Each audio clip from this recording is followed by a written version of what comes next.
ত্রিপুরায় এডিসি নির্বাচন এবং ধর্মনগরের উপনির্বাচন সহ ভিলেজ কাউন্সিল নির্বাচন নিয়ে ত্রিপুরা প্রদেশ কংগ্রেস ভবনে এক পর্যালোচনা বৈঠক অনুষ্ঠিত হয়। এই পর্যালোচনা বৈঠকে উপস্থিত ছিলেন প্রদেশ কংগ্রেস সভাপতি আশিস কুমার সাহা, কংগ্রেস বিধায়ক সুদীপ রায় বর্মন সহ অন্যান্যরা।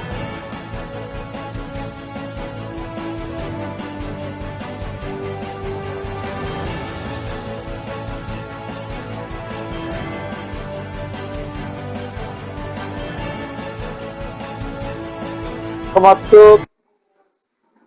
অটোনমাস ডিস্ট্রিক্ট কাউন্সিলের নির্বাচন এবং ধর্মনগরের উপনির্বাচনে ফলাফল বেরিয়েছে।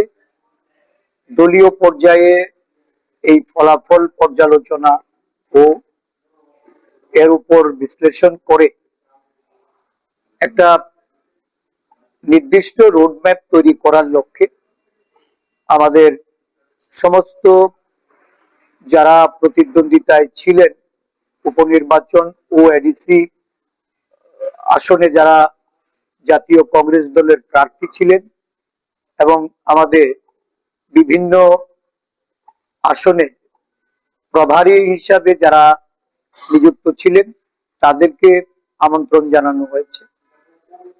প্রদেশ নেতৃত্ব তাদের সঙ্গে পর্যালোচনা করে আসন্ন ভিলেজ কাউন্সিল নির্বাচন সহ আগামী দিন সংগঠনকে শক্তিশালী করা,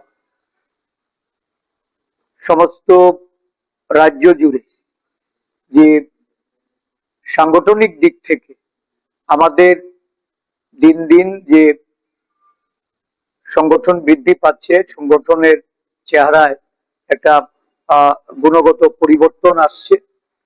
সদ্য সমাপ্ত যুব কংগ্রেসের যে সাংগঠনিক নির্বাচন গেছে সেই নির্বাচনেও আমরা দেখেছি প্রায় 25,000 সদস্য আমরা সংগ্রহ করতে সক্ষম হয়েছি।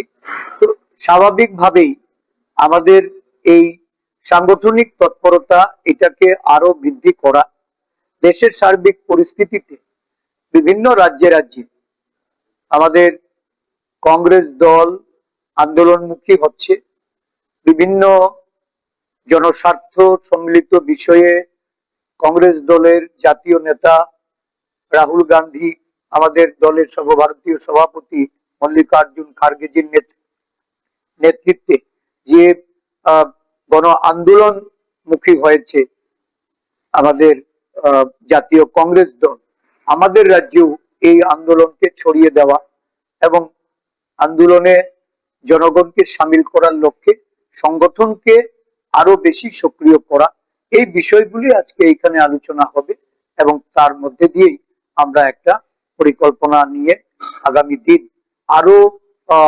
সুদৃঢ়ভাবে আমাদের সক্রিয়তা বাড়িয়ে আমরা কাজে নেমে পড়ার জন্য আজকে এখানে আলোচনা হচ্ছে।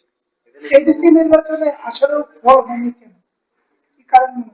দেখুন, দুটো সমান্তরাল ভাবে, একটা হলো জাতিগত দিক থেকে দলকে পরিচালনা করেছেন, আরেকটা হলো ধর্মীয় দিক থেকে দলকে পরিচালনা করা।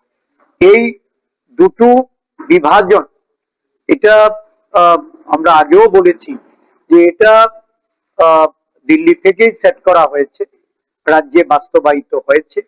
তবে এই নির্বাচনে এর প্রতিফলন যেভাবে ঘটেছে, আমি বিশ্বাস করি যে আদিবাসীদের মধ্যে যারা বুদ্ধিজীবী বা সারা রাজ্যের বুদ্ধিজীবী মহল, এটা নিশ্চয়ই তারা উপলব্ধি করছেন যে এই বিভাজন এটা ভবিষ্যতের জন্য ভালো শুভ সংকেত নয়।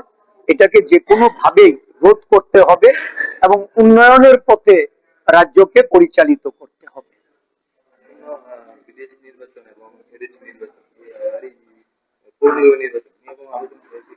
আমরা আলোচনা করেছি, আরো আলোচনা হবে, আলোচনার মাধ্যমেই। ব্যুরো রিপোর্ট, রাত দিন নিউজ নেটওয়ার্ক।